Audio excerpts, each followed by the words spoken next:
देश में सबसे पहले ब्राह्मणों की व्यवस्था का भंग करने का काम अगर किसी ने किया तो वो नाग लोग थे। इतिहास है, पढ़ लो, डॉक्यूमेंट्री है।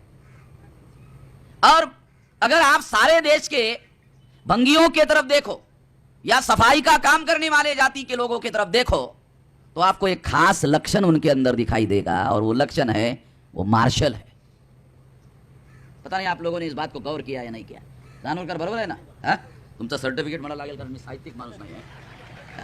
मी साहित्यिक नसल्यामुळे मला अनेकदा बऱ्याच लोकांचे सर्टिफिकेट घ्यावे लागतात. तेव्हा सबसे पहले इस देश में जो नाग लोग थे, उन लोगों ने सबसे ज्यादा, सबसे भयंकर रूप से जो नाग लोग थे, उन लोगों ने, नाग यानी सांप नहीं, ध्यान रखना, नहीं तो आप लोग बोलेंगे तो क्या बोल रहे हो भाई, हम लोगों को, इंसानों को तुम सांप बोल रहे हो क्या?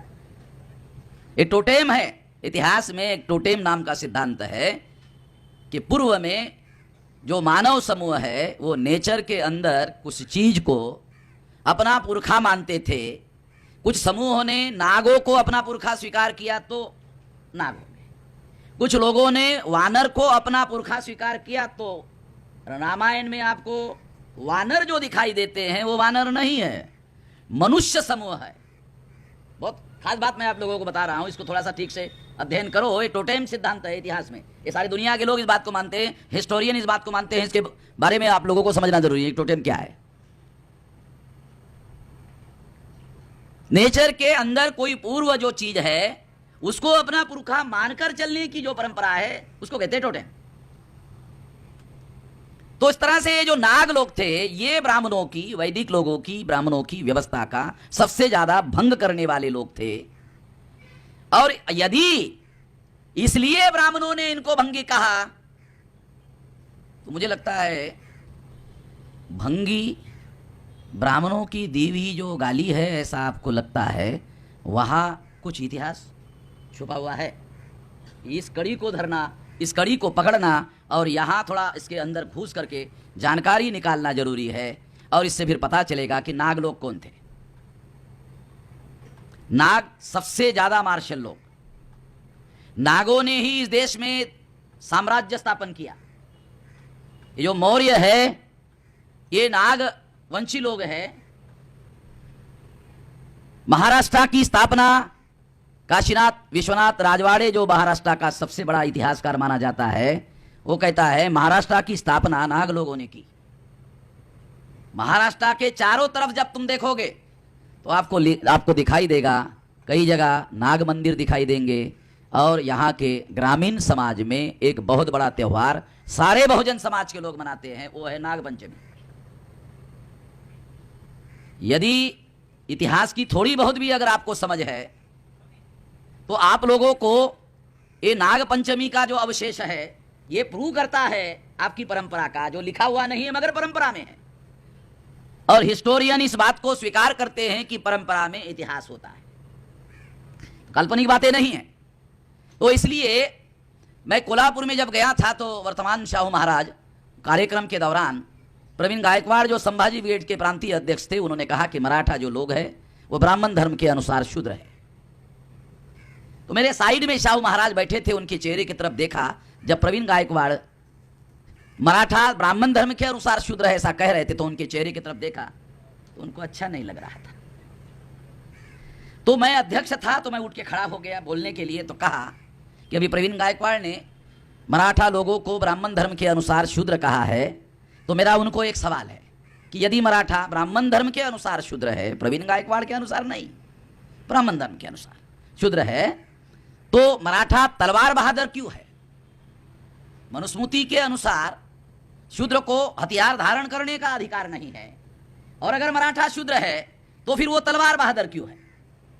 और अगर है तो निश्चित रूप से कोई वजह है।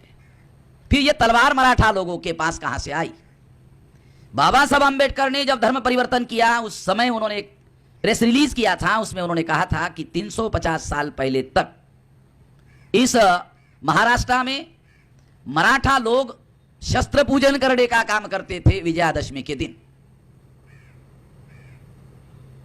और आरएसएस के लोग विजयादशमी के दिन शस्त्र पूजन करते हैं, उनके बाप दादा कभी शस्त्र चलाते नहीं थे।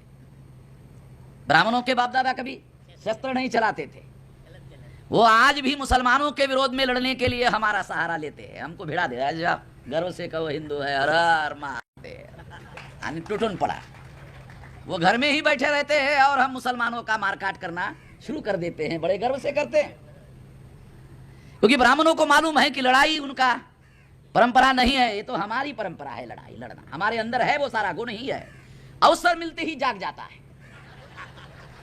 जैसे अंगात आल्यासारखं होते, मग फक्त अवसर मिळायला पाहिजे, संधी मिळायला पाहिजे। मग आम्हाला लोकांना मिलिटरीमध्ये मिळत नाही, तर मग आम्ही मुसलमानांच्या विरोधामध्ये आपलं ते दाखवतो, संधी मिळाली की। आता हे चूक आहे, पण पुरावा म्हणून मी तुम्हाला सांगून राहिलो, काही गोष्टी आपल्याला समजायला पाहिजे की मराठे मग तलवार बहादर का आहेत, तर ही तलवार आली कुठून? तर परंपरेने जे लोक या देशाचे साम्राज्य निर्माण करणारे लोक होते, लढवय्ये लोक होते, त्यांच्या बापदाद्यांच्या घरांमध्ये त्या तलवारी होत्या आणि त्या तलवारी बापदाद्यापासून पोरांना, नातवाला अशी परंपरा ती चालत येते, मराठ्यांमध्ये आली। आणि जर तुम्ही महाराष्ट्रामध्ये जर फिरलात तर तुम्हाला असं लक्षात येईल की हे अवशेष आणखी तुम्हाला दिसतील अस्पृश्यांमध्ये सुद्धा। महाराष्ट्रामध्ये तुम्ही भीमा कोरेगावचा जो विजयस्तंभ आहे तो फार जुनी गोष्ट नाही आहे, फार जुनी गोष्ट नहीं। तिथं रायनाग, शीदनाग, अमृतनाग, ये शब्द उनके नाग में नाग शब्द लगता है। नाग, ये नाग शब्द का अपभ्रंश है। तो ये बातें अगर आप केयरफुली एनालाइज करो तो आपको पता चलेगा कि आप लोगों का जो इतिहास है, कि ये इतिहास बताने के लिए कुछ बातें मैं आप लोगों को बता रहा हूं। हो सकता है मेरे बताने से आपके पास भी कुछ जानकारी होगी, उस जानकारी को रिलेट कर दो तो आपके पास भी बहुत सारी जानकारी हो सकती है। तो इससे हम लोगों का जो इतिहास है, ये इतिहास कोई सामान्य इतिहास नहीं है, ये बहुत बड़ा इतिहास है। और ये इतिहास हम लोगों को इस दृष्टि से भी जानना जरूरी है कि ये हमारे लिए हमारा मस्तक ऊंचा और चौड़ा करने वाला मामला है, गर्व और गौरव का मामला है। मगर इसके बारे में हमारे पास कोई जानकारी नहीं है, कोई तथ्य नहीं है, कोई विश्लेषण नहीं है।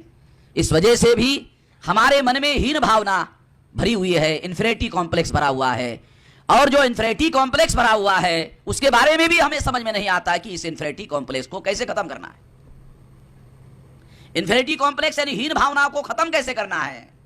तो हीन भावनाओं को खत्म करने का एक तरीका है कि आपके पुरखों का जो इतिहास है, जो महान इतिहास है, उस महान इतिहास का अगर आप अपने लोगों में प्रचार करोगे तो आपको आपके अंदर जो हीन भावना है वो हीन भावना खत्म करने के लिए इसका उपयोग आप